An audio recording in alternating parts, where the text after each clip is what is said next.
Hey, I'm Leen with Leen on Travel, and do you travel hack with Chase credit cards? If not, you should.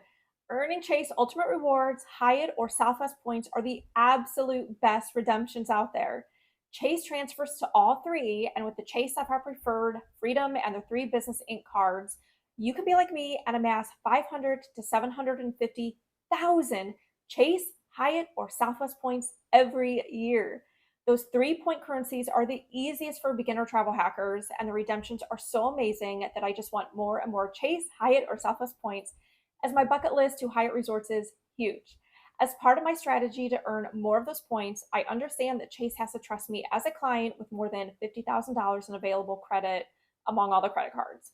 So, how do I get them to trust me and keep opening new Chase, Hyatt, and Southwest credit cards with them? I bank with Chase. Now, they regularly have offers like the one I took advantage of and earned a free $900 just for opening a checking and savings account with them. They can see my cash flow and know that I'm a trustworthy credit card applicant. I have never been denied a credit card from Chase, which is crazy considering my husband and I have already opened up 13 credit cards with them just over the past 17 months. Now, another cool way that Chase keeps giving me free money is all the cashback offers that are tied to their specific credit cards. In the Chase portal, click into each of your Chase credit cards and scroll down to their offer section. With the click of a button, you can get 5 to 10% off at a store when you activate that offer. I also would be so appreciative if you'd use my referral link to open your own Chase checking or savings account today.